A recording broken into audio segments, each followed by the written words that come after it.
За юу яцхан манайхан Chrome Store суугтай эргээд автоморил та манай суугийг анх удаа сонсч байгаа бол энэ сууг маань болсон явдал олон бодит гэмт хэргийн талаар ярьдаг ярилцдаг юм сууг байгаа. За энэ удаагийн дугаараар та бүхэндээ 2023 оны 12 сард буюу 2 жилийн өмнө гарсан нэгэн гэмт хэргийн талаар ярьж өгөхөөр бэлтгэсэн. Тэгээ энэ хэрэг нь 2023 онд гарсан ч гэсэн яг хэдхэн сарын өмнө 2025 онд шүүх хурлын дуусаад шийдэгдээд тэгээ 5-6 хоногийн өмнө ер нь мэдээллүүд нь анх удаа юм нээлттэй болж байгаа юм цоошин гэмт хэрэг байгаа. За ингээд шууд хэрэглэгөө харцгаая. Өнөөдрийн дугаар дээр ярих эмэгтэй Crystal Krug гэдэг би цаашдаа Crystal гэд дуудаад явъя. За Crystal 1980 оны 11-р сарын 24-ний өдөр Америкийн нэгдсэн улсын Колорадо мужид төрсөн. Тэгээ багтаа аав ээж дүүгийн хамт нэлийн боломжийн гэр бүл татшралтай хүүхэд насыг өнгөрөөсөн. Crystal багын л ер нь онц сурдаг мэрэмтгий охин байсан. Тэгээ ялангуяа математик, хим, физик гээд ер нь тоотой холбоотой хичээлүүдтэй дандаа сургуультай нэгт жагсдаг. Тэгээ аав ээжийн итгэлийг нэг ч удаа алдаж байгаагүй.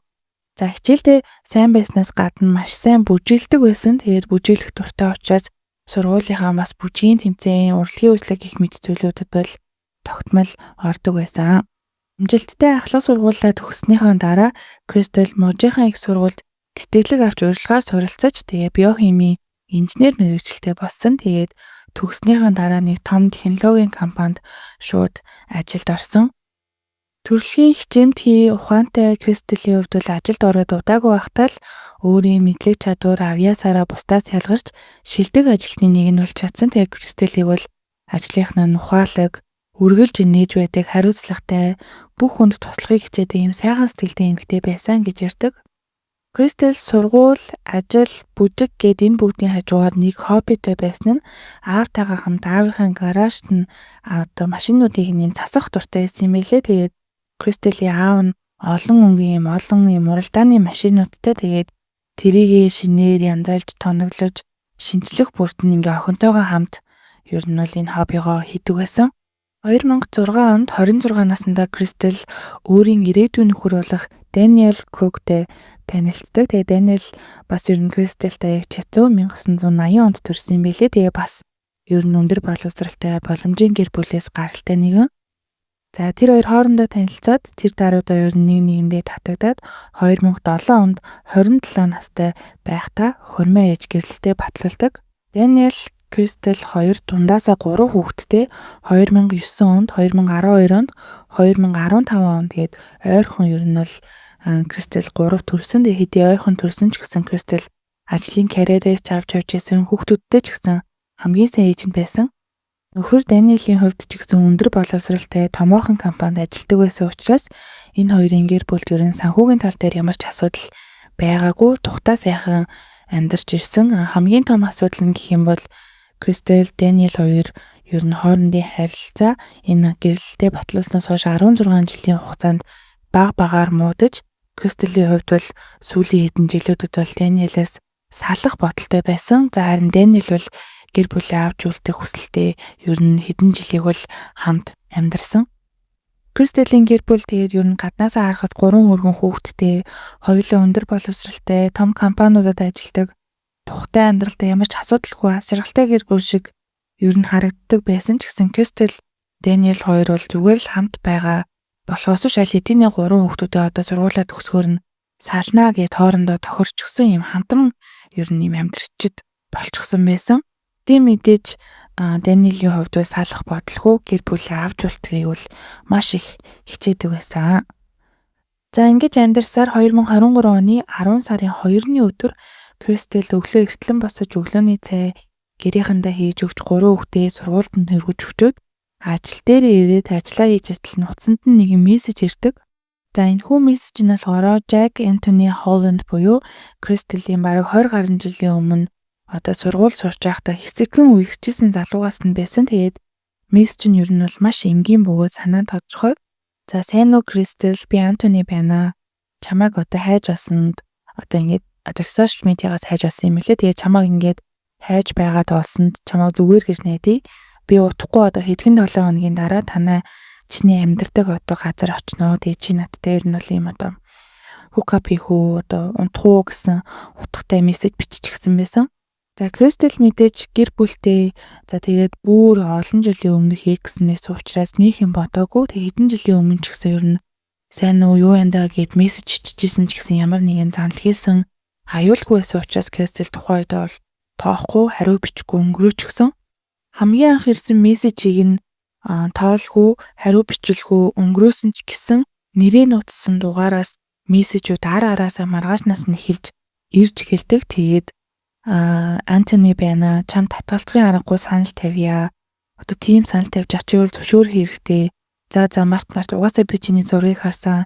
Чи их таргалсан байлээ. Гэх мэт одоо юм жоохон юм доромжсон мессежүүд бичээд ер нь Кристэл юу бас дахиад тэрийг ер нь л тоогоогүй. Тэгээд маргааш нь дахиад нөгөө дугаараас нь чамаг өнөөдөр би шүдний имлэг дээр харлаа. Өнөөдөр чиний машины дугаараа чинь хугацаа дууссан байлээ шүү. Сунгуулаарай гэх мэтчлэн мессежүүд ирж эхэлдэг.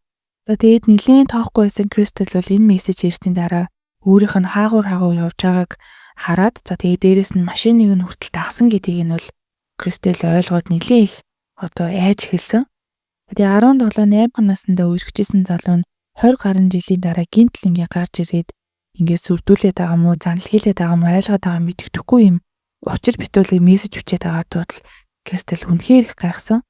За тэгээд Кристэл жоохон айжсэн учраас шууд гэрийнхэн гурван талд нь камер авч тавьсан. Тэгээ өөрийнхөө машинд бас хар хайрцаг тавиулж хувьтай цүнхэндээ буу авч явдаг болсон. Тэгээ ер нь бол энэ үйлдэлүүдээс нь харахад бол нэлээд айжсэн гэдг нь харагдаж байгаа. Энэ мессежүүд нь бараг хэдэн хоног өдөр бүр ирээдсэн Кристэл сүлдө үнэхээр тухгүй байж айгаад бүр унтаж чадхаа байсан. Тэгээд өөрөө Excel дээр хизээ өрлөө ямар мессеж бичснийг нь хатгалаад яваад байсан. Тэгээ сүүлд дараа нь цагдаад үзүүлвэл энэ мэдээллүүдээ өгнө гэж бодоод хатгалаад ингэ тэмдэглээд яваад байсан юм билээ. За энэ Антони гэх экс найз залуугаасаа бараг сарын хугацаанд элдв янзын занал хийсэн, айлгсан одоо юм стокер мессежүүд аваад байсны дараа Кристэл нэгэн өдөр л Gmail-д мэйл ирсэн. Тэгээд мэйлээ нэгээд хартал өөрийнх нь Дэниэл буюу нөхрийнх нь зургийг ажлынх нь гадаа байхад нь машин руугаа суух жахт нь авчихсан. Тэгээ тайлбар дээр нь энэ танаа нөхөр мөн үү? Яг л хөвшин эмэгтэй шиг удаа машин барь тийм байна. Нөхөр чинь машинаа болгоомжтой барих хэрэгтэй шүү. Ямар нэгэн муу зүйл болох вэ гэсэн утгатай зүйл биччихсэн байсан. За тэгээд яг энэ үед бол Кристелийн бол төвчээр нь тасарсан. Тэгээд экс найз залуу нь ганцхан өөрийг нь биш хамгийн хайртай гэр бүл рүү халдаж эхэлсэнд бол Кристел өөрөө бол үнийг аргалж чадахгүй байна, төвчж чадахгүй байна гэд 2023 оны 10 сарын 31-ний өдөр буюу Халлоуины өдөр цагдаа руу залгаж хаанаас энэ бүх мессежүүд болон имэйлүүд ирээд байгааг шалгуулгаар бол залгаж хэлдэг. 111 рүү залгаад тэгээд цагдаа утсаа авахд нь бол яаж туслах вэ гэтэн Кристел сайн байна уу? Надад нэг экс найз залуу байдаг юм аа. Гэхдээ маш олон жилийн өмнө үерхжсэн. Тэгээд тэр залууг Антони гэдэг хэдэн жилийн өмнө намайг сошиал медиагаас олоод над руу юм бичсэн. Гэхдээ зүгээр л над руу мессеж бичдэг байсан. Харин сая 1 сарын өмнө над руу дахиж холбогдоод маш олон удаа занал хийсэн ийм мессежүүд одоо бичээд байна. Тэг хамгийн сүүлд өнөөдөр над руу нөхрийг минь ажлынх нь гадаа байхад нь зургийг нь дараад явуулж намайг сүрдүүллээ. Би бас яах учраас ойлгохгүй байна. Энэ хүнтэй бол би 5 жилийн өмнө нэг удаа сошиалаар харьцсан. Тэгээд тэр надтай уулзахыг унтахыг өөр нь хүссэн. Гэхдээ би одоо нэг ч удаа уулзаагүй. Би аз жаргалтай хайртай хүнтэйгээ амьдарч байгаа. Уучлаарай гэж хэлээ. Тэр ер нь Антони баг зэрэг уурлаад намайг блоксон. Тэгээд би зөрүүлээд бас блокчихсан. Тэгээд тийм л зүйл болсон. Харин сар гарны өмнөөс гинтл над руу юм сонь зүйлүүд гинт бичээд байна гэд басан бүх процессыг хэлдэг. 911 дуудлага өгсөний дараа цагдаа нар за та өөрийн биеэр бас цагдаагийн газар ирээд мэдүүлэг өгөх боломжтой юу гэхэд нь бол Кристел боломжтой гэж цагдаагийн газар очиж тодорхой нэмэлт мэдээллүүдийг бол өгсөн. За тэгээд би түүний ийм мессеж бичээд байхаар нь өөрийн сошиал одоо бүх хаягуудаа бол өгсөн. Гэхдээ тэрнээс өмнө миний сошиал дээр ясан гэр бүлийн зураг болон хүүхдүүдийн маань зургийг харсан байхаа гэж би айж байна. Тэр ямар ч тач манай нөхөр ер нь ямар хүн бэ тийг бол таньжилээ. Тэгээд ажлыг нь мэдсэн билээ. Тэгэхээр ер нь бол намайг ингээ стокертой дагаад судлаад яваад байгаа гэж би бодож байна гэж хэлдэг. За цагдаа нарт ирээд өөрт байгаа мэдээллүүдээ нотлох баримтуудаа бүгдийг нь өгсөний дараа хоёр зүйл ер нь тодорхой болсон. За нэг нь бол Кристел руу одоо мессеж бичээд байгаа Антони ганцхан дугаараас биш, ганцхан имэйлээс биш Ер нь маш олон төрлийн app, дугаар гэх мэт зүйлүүдээс мессеж бичээд байгаа нь бол тодорхойлсон. За тэгээ мэйл бичих болгондоо бас ер нь шинээр мэйл хийж явуулаад байгаа нь бол бас тодорхой болдог.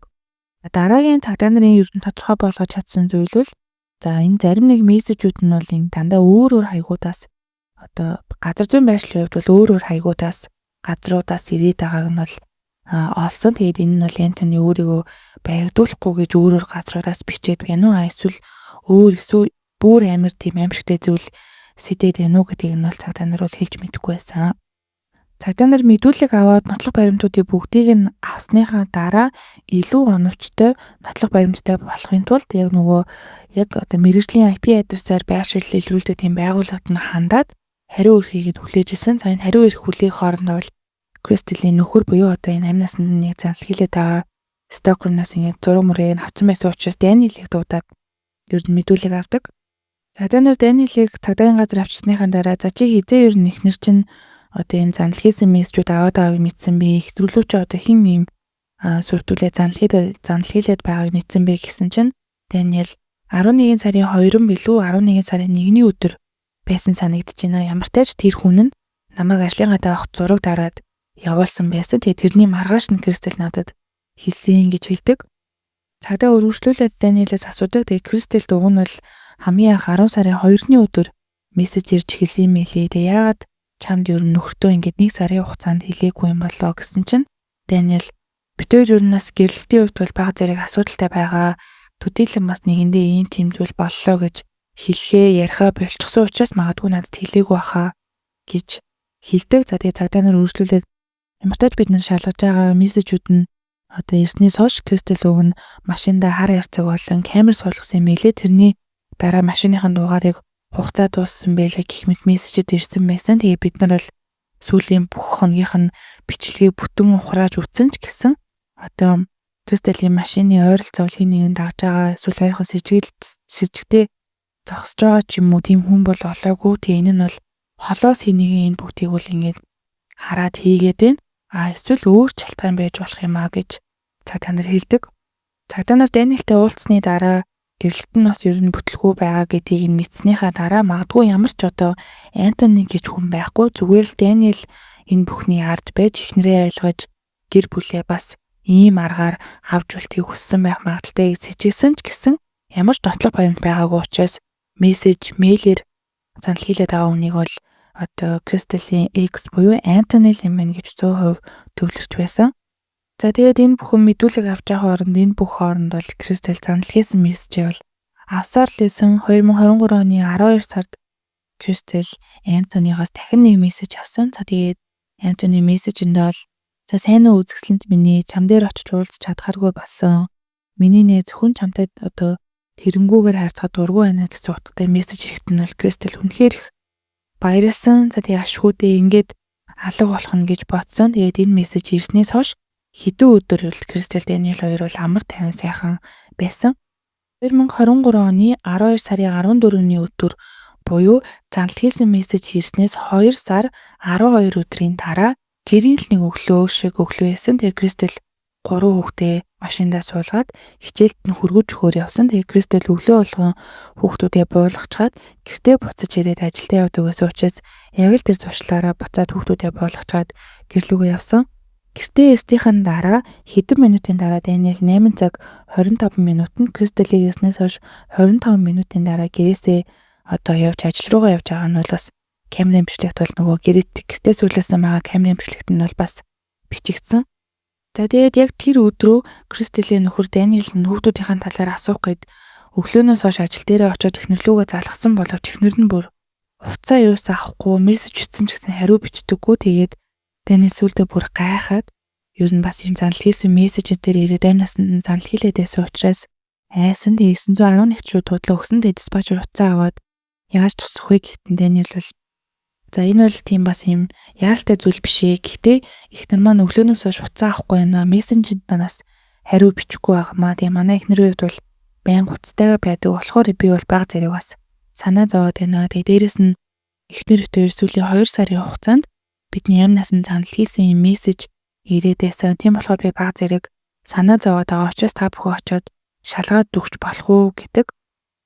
Цагдаа нар руу залгаснаас гадна Даниэл Кристэлийн ээж рүү залгасан. Тэгээд Кристэл уцаа авдгүй та ойрхон юм чинь очиод шалгаад өгөөч гэж хадам ээж рүүгээ мөн залгасан. Тэгээд 911-ийнхэн бол дуудлага хасны дараа хэдхэн минутын дараа байшин дээр ирж бол одоо Кристэлийг шалгахаар одоо үүдний хаалган дээр нь очиод хаалгыг нь тогшоод хэн ч хариу өгдөггүй.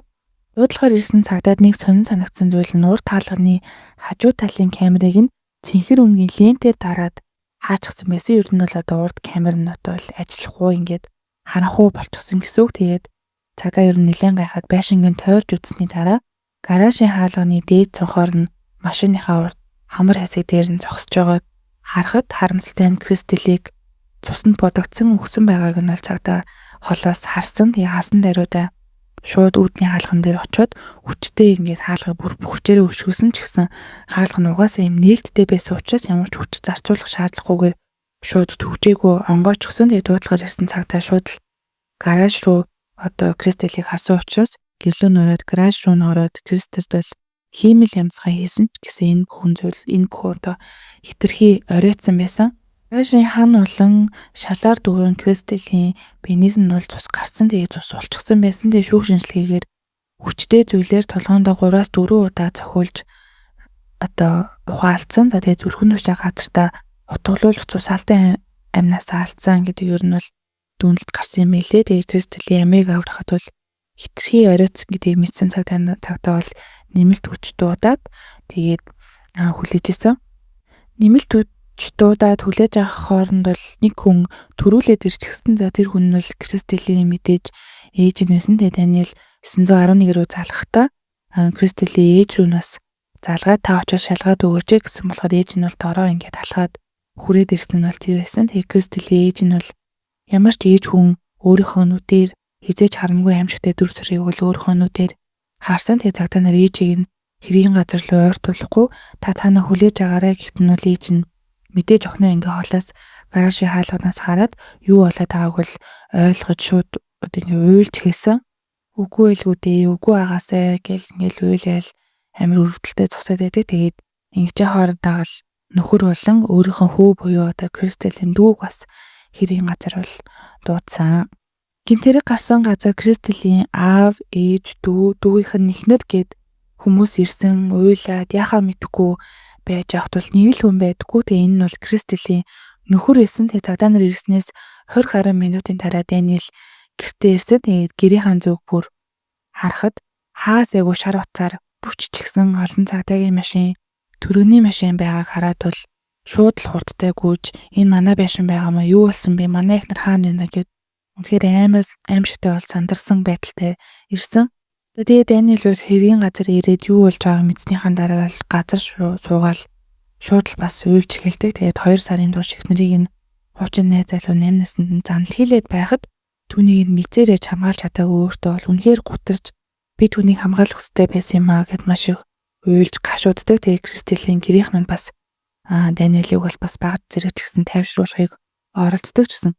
Тэгээд Даниэл бол бүр ингээл амар чанга уйлаад байсан. Цагдаа нар хэргийн газрыг бүсэлж хүмүүс оруулах боломжгүй гэж хэлсний дараа Даниэл болон Кристэлийн ээж аав дүүг нь арай гайгүй тайвширсны дараа тэднийг цагдаагийн газар руу авч явсан. Тэгээд тухайн өдрөө шууд одоо гинт хэрэгтнийг олох шаардлагатай байсан учраас тэр эдийн сэтгэл зүйн хэцүү байсан ч гэсэн шууд мэдүүлэг авч хэлсэн. Гэр бүлийн том гишүүд нь юу болоод байгаа бүгд мэдсэн ч гэсэн хамгийн өндөр харамсалтай нь Кристэлийн 3 хүүхэд гэрт нь юу болоод байгааг ч мэдлгүй сургууль дээрээ хичээлээ сууж исэн. Тэгээд цагдаа нар бол зарим нэг цагдаа нараа сургууль руу нь явуулаад тэднийг бол цагдаагийн газар авчирхаар л аваачдаг. За цагдаа нарын хувьд бол хамгийн түрүүнд гэмт хэрэгтнийг маш яралтай хамгийн түрүүнд байх шаардлагатай болсон. Тэгээд Кристэл өөрт нь занал хийсэн мессежүүд ирсний дараа гэртээ нийт 3 камер авч тавьсан нь бол цагдаа нар мэдчихсэн учраас Даниэлээс шууд мэдүүлэг авч ихэхдээ одоо камернууд руу нэвтрэх аксессыг биднэрт одоо өгч болох уу гэхэд Даниэл бол болно гэд утсаа шууд өгдөг. За байшингийн хувьд бол нийт 4 камертай.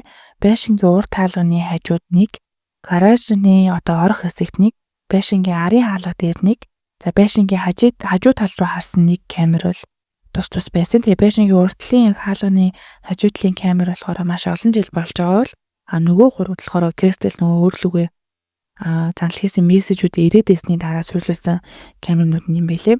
За та нар бол тэгээд нөгөө Даниэлийн утсыг нь аваад байшинд байрлуулсан камернуудаас нь харахад бол за гэмт эрдний үл хаагуур нэвтэрч хаагуур гарсан ямар хүн байсан гэдгийг нь бол нэлийн сүүлийн үеийн камер байсан учраас бичлэгийг нь шалгаад үзэхэд бол ямар ч асуудалгүй олчих юм байна гэж бодсон боловч та нар бол арай өөр ачаалттай зүйлийг бол олсон. Та нар камерын бичлэгийг нь шалгаад үзэхэд гэрийн 4 камерны 3 нь буюу гараж руу харуулсан камернаас бусад 3 камер нь 8 цаг 15 минутаас 10 цаг 15 минут хүртэл 2 цагийн хооронд бүгд унтарчихсан байсан. Тэгэхээр 8 цаг 15 минут нь унтраад 10 цаг 15 минут нь буцаад ассан гэсэн үг 2 цагийн хооронд бол унтраастай байсан. Тэгээд Кристалийн бас гэртээ байрлуулсан камернууд нэлийн ухаалаг уцтайгаа холбогдчихсан байсан учраас уцтаасаа дандаа удирдах боломжтой. Тэгээд унтрааж асаах боломжтой тэр ирэхэд Кристал болон Даниэл байсан. Тэгээд энэ камернуудынх нь унтраах, асаах, наашаа чаашаа эргүүлэх энэ ирэх нь Кристал болон Даниэл байхад ягаад ч юм яг энэ гэмтэрэг гарсан гэж сэжиглэж байгаа 2 цагийн хооронд бол камер нь бол унтраастай байсан юм билээ. Энэ хооронд бол цагдаагийн газар Кристалийн 3 хүүхэд нэрсний дараа тэгээд Даниэл бол би 3 хүүхэдтэй өөрөө хэлмээр байна гэд цагдаанараас гуйсан. Тэгээд хүүхдүүдтэй хэлж дөрүүлээ бол үнэхээр амар уйлж гашуудж байгаа нь бол бас цагдаагийн өрөөний бичлэгээс нь бол харагддаг. Цагдаа нарын тэгээ хамгийн түрүүнд найдажсэн гэрийн ойролцоох камернууд бол мэдээлэл авч чадахгүй гэдг нь тодорхой болсон учраас Кристалийн хуршүүдээс нь мэдүүлэг авч цаа камерын бичлэгүүдийг нь бүр цуглуулсан. Ер нь хаана ямар машин ирсэн байна, хаагуур ер нь орж ингээд ирсэн байна гэх мэтлийг нь харахын тулд бол ойролцоох бүх камерын бичлэгүүдийг нь бол хуршүүдээс нь бол авсан. Үүнээс гадна хамгийн том сэжигтэн болох Антонийг олох шаардлагатай болсон. Тэгээ 2023 оны 12 сарын 14-ний өдөр буюу гэмтэрэг гарсан өдөр Антонигийн бүртгэлтэй хаяг нь бол Кристалийн амьдардаг мужаас нэлээд дайтай юм билээ. Тэгээ өөр мужид бүртгэлтэй ясан. Тэгээ та нар мэдээж Антонийг сэжиглэж исэн учраас хаяг дээр бас байгаа лөө байхгүй лөө гэж эргэлзэжсэн гэсэн Юта мужийн цагдаагийн газарт мэдээдээд энэ хүний шалгаад өгөөч. Бүртгэлтэй хаяг дээр нь шалгаад өгөөч. Манад юм гэмтэрэг гараад энэ дээр бол бас юм сэжиглэгдэж байгаа хүн байгаамаа гэд цагдаагийн газартай холбогддог. Ютагийн цагдаагийн хэлтэс гэмтэргийн талаар мэдээлэл авсан даруйдаа Антонигийн гэрт нь очиод үзэхэд Антони хамгийн гайхамшиг нь гэртээ байжсэн. Тэгээд цагдаа нар Антониос Кристал Крук гэдэг нэртэй хүний мэдхүү гэж асуухт нь Антони бол эргэлзэхгүйгээр миний анхны найз хүн байсан. Гэхдээ 20 гаруй жилийн өмнө 1999 онд байсан санагдаж байна гэдгсэндээ цагдаа нар өргөжлүүлээд чи Кристалтэй хамгийн сүүлд хэзээ холбогдсон бэ гэхэд нь би түн рүү мессежл бичсэн бараг л 5-6 жилийн өмнө байхаа гэд яг л нөгөө Кристалийн хэлжсэн зүйлүүдийг бас хэлдэг. Цагдаа нар тэг өргөжлүүлээд хэлдэг би таныг бол ингээд бид нар нэг гэмт хэрэг дээр өөр мужаас ингээд сэжиглэгдэж байгаа учраас тань дээр ирсэн юм аа. Тэгээд яг энэ гэмт хэрэг дээр ажиллаж байгаа цагдаа нар тантай холбогдноо. Та энэ гэмт хэрэгтэй холбоотой сэжиглэгдэж байгаа учраас тэр хүмүүстэй холбогдоод мэдүүлэг өгөх боломжтой юу гэхэд Антони нэлээд гайхаад балмагцсан ч гэсэн за тэгье гэж хэлдэг. Цагдаа нар Антониг шалгаад үзсэн. Тэгээ шалгаад үзэхэд бол Антони хэргийн газар байгаагүй гэдг нь бол цаг хугацааны хувьд бол угаасаа боломжгүй гэж үзсэн. За тэгээ дээрэс нь яг Юта мужтай байсан гэдгийг нь гэмтэрэг гарсан өглөө Юта мужийнхаа дэлгүүрт орсон тийм CCTV камерын бичлэгнээс бол олсон учраас цагдаа нар бол Антонийг бол хэргийн газар байгаагүй нь 100% нотлохоотой гэж үзээд уучлалт гүйснийхаа дараа түүнийг тавьж явуулсан. Цагдаа нарын хамгийн их сэжиглэжсэн Антоны гэмт хэргийн газар байгааг нь бол нэлээд бас шок юм байсан. Тэгээд гэмт хэргийн газар байгаагүй гэдэг нь баталгаатай нотлохоотой болсон учраас цагдаа нарын дараагийн сэжиглэжсэн хамгийн ихний юм бол Кристалийн нөхөр болох Даниэл байсан. Тэгээд Даниэлийн хувьд бол бас нэлээд олон сэжиглэх зүйлүүд бол байгаа. Тэгээд хамгийн түрүүнд бол байшингуудын камернууд байсан. Тэгээд энэ камернуудыг унтраах, асаах ирэх нь бол Кристал Даниэл хоёрт байхад Кристал өөрөө бол ийм аимшигтайгаар халуулсан байхдаа унтраах боломжгүй учраас Даниэл унтраасан байж таарна. За тэгээд дээрэс нь Кристал уцаа авахгүй байсан юм бол өөрөө очиод шалгаад үзэхгүй заавал цагдаа дуудах шаардлагатай байсан юм уу гэж цагдаа нараас нэлийн сэжиглсэн. Тэгээд энэ бол ажил нь 35 минутын зайтай байхад өөрөө гэс машинаа байраад очиод үзчихгүй хадам ээжигээ 911 гээд баахан үнрүү залгсан нь бол бас нэлийн сэжигтэй байсан. За тэгээд дээрэс нь цагдаа нар бас нэг олсон зүйл нь бол Даниэл өмнө нь хуучин найз бүсгүйгээ араас нь ингээд дагаж мессеж бичээд мэйлээр занал хийлжсэн юм стокердчихсэн ийм одоо цагдаагийн бүртгэлтэй байсан юм байлээ. За тэгээд ийм олон ер нь сэжиглэх баримтуудтай болсон учраас цагдаа нар бол Даниэлийг бол сэжигтэн гэдэг талаас нь мэдүүлэг авч эхэлсэн. Кристел өөрт нь занал хийсэн мессежүүд ирэх үед нөгөө цагдаад өгч цагдаа нар IP-ийг шалгуулахаар мэрэгжлийн хүмүүс рүү явуулчихсан байсан. Тэрнийх нь хариу мөрдлөгийн үеэрээ ирж таардаг. Тэгээд энэ хариу нь магадгүй хэдхэн өдрийн өмнө ирсэн бол Кристел амьдж байх магадaltaй байсан баг. Тэгээд ямар ч тач хожимдсан ч гэсэн одоо ямар хаягнаас энэ бүх занал хийсэн мессежүүд ирээд байгааг нь бол цагдаа нар шалгаад үзэхэд үнэхээр бүх хүнийг бол шоконд оруулсан. Кристелд ирсэн бүх мэйл, мессежүүд нь нөхөр Даниэлийн ажлын газрын одоо хаягнаас нь эсвэл Кристелийн гэрээс нь явуулсан байгааг нь бол харагддаг. Газар зүйн байшлийн хувьд.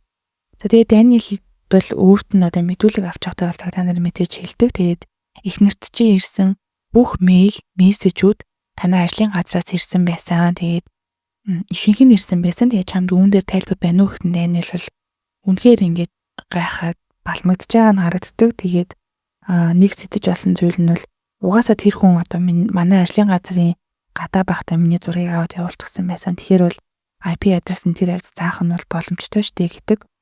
Тэгээд цагдаа нар өөдөөс нь бол ганц одоо тэр зураг биш маш олон мэйлүүд танай ажлын газраас ирсэн байна гэхэд нь бол Даниэл бол үнэхээр ингэж гайхаад балмагтаал сандардаг. Гэмтэрэг гарсан өдөр Кристел 3 хүүхдээ сургуульд нь буулгачаад 8 цаг 00 минутанд гэртээ ирсэн нь бол камерын бичлэгэн дээр харагдаж байгаа. За Кристелийг гэртээ ирсний дараа 15 минутын дараа гэрийнх нь 3 камер нь бол унтарсан. За 3 камер унтарснаас хойш 10 минутын дараа 8 цаг 25 минутанд Даниэл гэрээсээ гараад явж байгаа нь бол ганцхан асфальттай байсан гараж руу харуулсан байсан камернаас нь бол харагддаг. За ажил дээр ойролцоогоор 35 минутын одоо явж ирснийхаа дараа 9 цагт ирээд юу ч болоогүй юм шиг ажлынхантайгаа мэдлээд кофегаа барьчихсан ажил руугаа орж байгаа нь бол бас ажлынхан CCTV-д харагддаг. За ихтэй хамгийн харамсалтай нь Даниэл яг тэгэж ажлаасаа ирэхээсээ хэдхэн минутын өмнө эхнэрээ хүүхдүүдээ буулгаж ирэхийг нь гаражинда хүлээж байгаад түүнийг хатуу зүйлээр толгоор нь хит удаа зогсож унгасныхаа дараа түүнийг цээжинд нэг удаа хутгалж аймнасыг нь аимшигтайгаар хөнөөсөн. Тэгэхээр 8 цагт Кристел бол гэртээ ирсэн. 8 цаг 15 минутанд гэрийн одоо камернууд унтарсан. 8 цаг 25 минутанд Даниэл гэрээсээ гарсан. Гэхээр ердөө 25 минутанд эхнэрээ хөнөөчгөөд юу ч болоогүй юм шиг ажил дээр явцсан нь бол тэр байдаг. Цагдаа нар тэгээд өөрт байгаа нотлох баримтуудаа бүгдийг нь Даниэлд хэлсэн. Тэгээд Даниэлд хэлэхэд Даниэл үнэхээр ингэ баригдсан тодорхой болчихсон. Тэгээд ямар ч тач одоо та нарыг би зөв үнээр барьсаа гэж хүсэж байна. Ямар ч тач би бол гэмт хэрэгтэн биш ээ. Тэгээ би өмгөөлөгч авъя. Цаашаа зүйл ярихгүй гэдэг одоо байр суурийг шууд илэрхийлдэг. За ингээд 2 сарын турш эхнэрийнхээ хуучин найз залуу болж жүжиглсэний дараа эхнэрээ аимшигтайгаар хөнөөсөн. Тэгээд Кристелийн хувьд бол Даниэлээс илүү мөнгө олдог байсан. Тэгээд байшин, машин ингээд ер нь үйл хөдлөх хөрөнгүүд нь ер нь дандаа Кристелийнх байсан учраас шүүхээр орсон ч гэсэн Даниэл 3 хүүхдээ өөр дээрээ авах боломжгүй. За тэгээд Кристел өөртөө нийлэхгүй гэж одоо шийдсэн байсан учраас Даниэл эхнэрээ хөнөөгөөд 3 хүүхдүүдтэйгээ бол одоо аз жаргалтай амьдрахаар бол шийдэж ийм аимшигтай төлөвлөгөө зохиосон байдаг. 2023 оны 12 сар гэдэг чинь ер нь техник технологи AI энтер хөгжчихсэн үе хаанаас ямар мессеж авч байгааг одоо олж чадахгүй гэж утсан юм уу хаашийн. Тэгээд Антони гээд гүтгэхээр л Антони алуурч юм байна гэж цагдаа нар Антониг бариад аавна гэж утсан юм уу яасан. Тэгээд Даниэлийн төгс төлөвлөгөө бол энэ хүрээд дуустдаг. Тэгээ бас нэг хамгийн харгис одоо Даниэлийн хийсэн үйлдэл нь бол Даниэл охиныг нь хөнөөчгөөд ээж рүү залгаад очиод шалгаад өгөөч гэд өөрийнх нь хоёр нүдээр тийм одоо охиныг нь аимшигтайгаар хөнөөчгөөд тэгээд одоо харуулсан гэж бодохоор үнэхээр аимшигтай сэтгэл зүрэхгүй алуурчин гэдэг нь бол харагдаж байгаа. За тэгээд цагдаа нарын бас нэг олсон аимшигтай зүйл нь бол гэмт хэрэг гарахаас нэг өдрийн өмнө Даниэл өөрийнх нь компьютероосоо хүний толгоороо хэр чанга хүчтэй зогчиж тэр хүн нь одоо ухаангүй болохгүй энэ төр хэд юу хайсан байсныг нь олсон. За тэгээд маш одоо олон нотлох баримтууд ганцхан Даниэл руу чиглэж исэн учраас энэ гэмт хэргийг бол Даниэл үлдсэн гэдгийг нь бол цагдаа нар 100% мэдчихсэн. Дэниелийн шүүх хурал нь 2025 оны 4 сард дууссан. Тэгээд түүнийг он цайрагс эрсгийгээр үгүй амны хэрэг үйлдсэн гэж үзэн давж цаалдах боломжгүйгээр бүх насаар нь хорих ял өгсөн. Тэгээ одоо хүртэл шорондоо ялаа ядлаад явж байгаа юм билээ. Тэгээ 2025 оны 4 сард шийдвэр нь гарсан ч гэсэн сая 5-6 хоногийн өмнө ер нь энэ хэргийн талаарх бүх одоо дэлгэрэнгүй мэдээллүүдийг бол цацсан байгаа. За тэгээд ийм аимшигтай гэмт хэргийн талаар та бүхэндээ ярьж өглөө. Та хэд манаас энэ гэмт хэргийн талаар юу гэж бодож ийн санал бодлоо комент хэсэгт дэлгэрэнгүй бичээрэй. Тэгээ бас subscribe, like дарахаа битгий мартаарай. За тэгээд баяртай.